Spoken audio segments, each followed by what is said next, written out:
It's Christmas time and I want to decorate our house so it could be a little more festive for me and my housemates. So I bought this cute plant here, or mini tree here.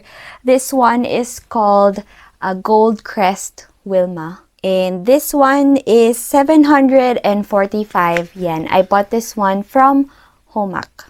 And I also bought some stuff from Daiso so I can dress this plant or tree up. First, I got this red cloth here. This one is 100 yen.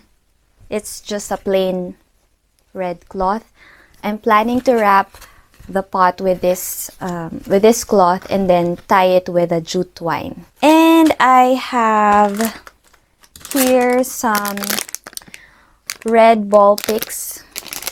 This one has 16 pieces included in the plastic. And I also bought some gold ones. And then I also bought some acorns, cute acorns here. These are called donguri in Japanese. That's donguri.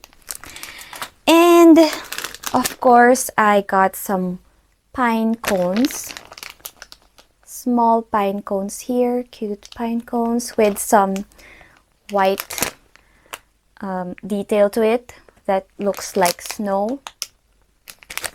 And of course, I got some hooks for the ornaments, especially for the pine cone and the acorn, because I don't know how I'm gonna place them there. So this already includes 400 pieces of hooks for 100 yen. And lastly, I bought some lights. I got two lights. They're the same, but this one is in champagne gold. They also have white lights, but I chose the champagne gold. And this one is always on, so it won't blink. They're not blinking lights, they're just always on. And I need 2 AA batteries to light this up. So I also have my batteries that I got from Daiso, also 100 yen. Oh, and I also have some metallic ribbon to place around the tree or the plant. So last night I was so excited to set this up, but I thought of how I would design this. So I actually took a picture of this plant and drew some designs on it just to see how it would look. I'm not sure if I'm gonna follow my drawing, but let's see how it goes. The cloth that I bought is 75 by 45 centimeters, and I'm going to cut some of it off so that it is proportionate to the pot size.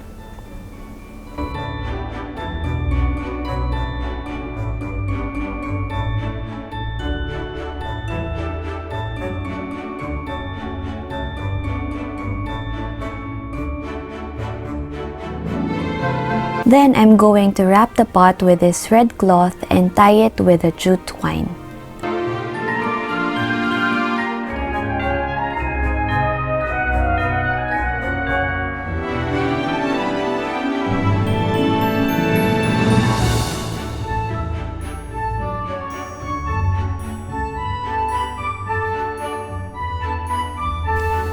Then I'm going to wrap one of the hooks at the bottom end of the pine cone.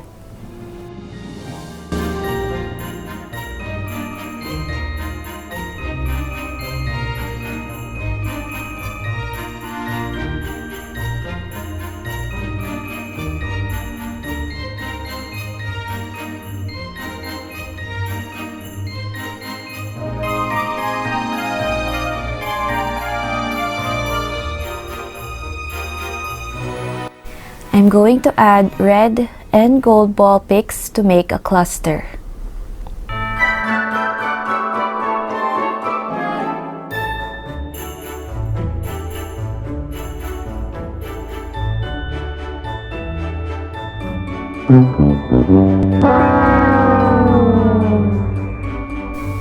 Since that one's a fail, I decided to just use the red and gold ball picks. I'm going to make a bunch of those and then place them all over the plant.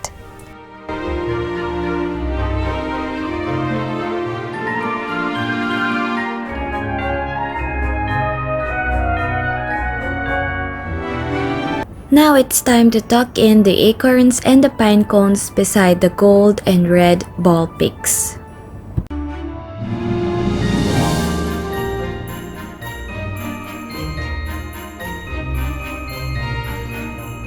Here's how she's looking right now.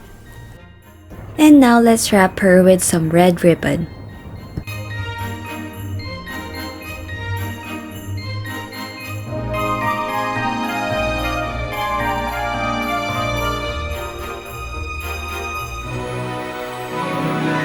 It's time for the lights. Putting some AA batteries.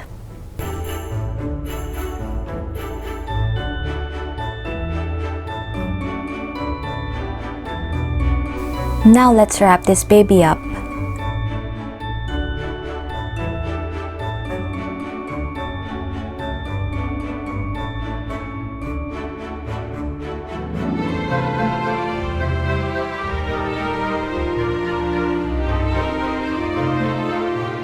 Ta-da!